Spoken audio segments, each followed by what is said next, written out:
Find somebody else who had something great and you'll work with them. Beginners shouldn't worry about any gear other than what you need to make your first creation.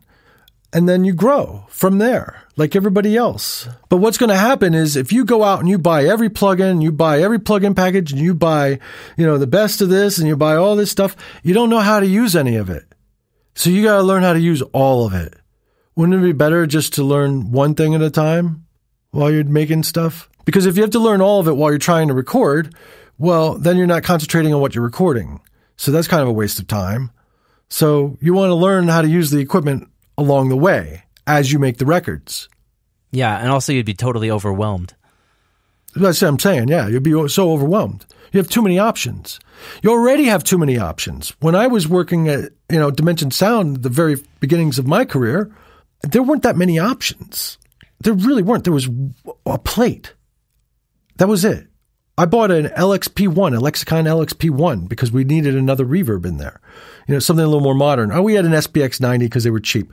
But, I had two 1176s, two Pultecs available. Didn't have a ton. I had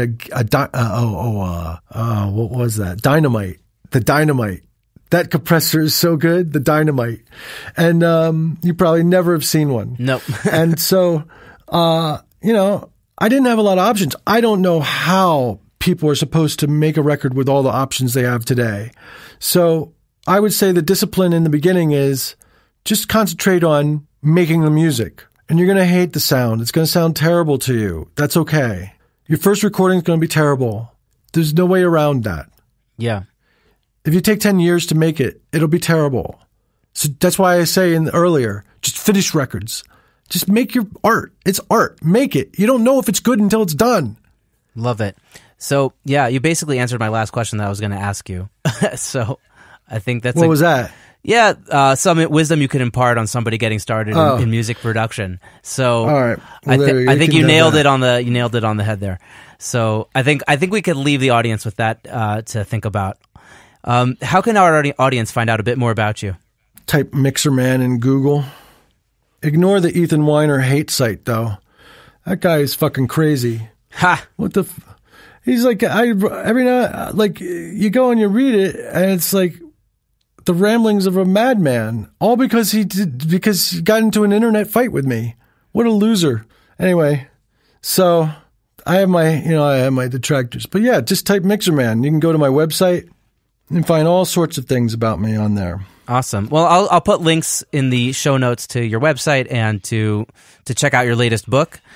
And yeah. Thank you so much for joining me on the show. It's been great speaking with you, and I loved hearing your wise words in person, face to face. Cool, man. Well, thanks for the invitation. I appreciate it. For sure. It's an honor that you joined us. Oh, listen, you can get Musician's Survival Guide to a Killer Record on Amazon. I recommend you do. It's got 63 5-star reviews on Amazon right now. It only has, don't look for a 4, 3, 2, or 1-star review because they don't exist there. Of course, I say that. Now someone's going to do that. But you know what I'm saying? So people love this book. Larry Crane of Tape Op Magazine, I sent it to him, loves the book, says he's going to buy cases of it to give to his clients. Because, you want to know why? Because it will make his clients better recordists. And if your clients come in with better recordings, it's going to make your job easier. And you're going to be able to service them better, and you're going to make them happier because you're going to fill the things that they can't do for them as a business.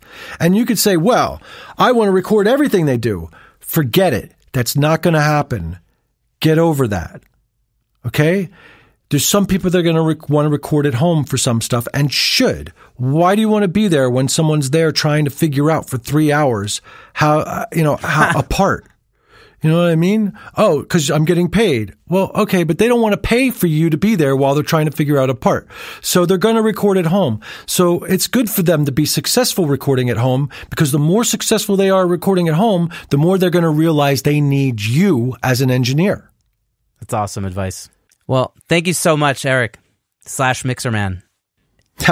Yeah, no worries. Thanks for having me. And I guess that's it. Yeah, that's about it. So I guess until next time or whatever. All right. I'll do it again. Oh, I would love that. Okay, Eric, thank you so much. We'll be in touch. Take care. Okay, thank you. Appreciate it. Thank you so much for listening to this episode of Secret Sonics. I hope you enjoyed my conversation with Mixerman as much as I did. If you enjoyed this episode or any of our other episodes, I would really appreciate it if you would go to Apple Podcasts and leave us a rating and review. That really helps the podcast move forward. In addition to that, you can subscribe on your favorite podcast app, and you could find out more at secretsonics.co, where you can also choose an app to subscribe to on. As always, I'm open to your feedback, and I would love to hear from you at secretsonics@gmail.com, where you can let me know what you want to hear about and who you want to hear from. Also, don't forget to subscribe to us on social media. We're on Facebook and Instagram. Just search for Secret Sonics. That about wraps it up for this episode, so thank you so much for tuning in again, and until next time, hope you guys have a great week and dig in.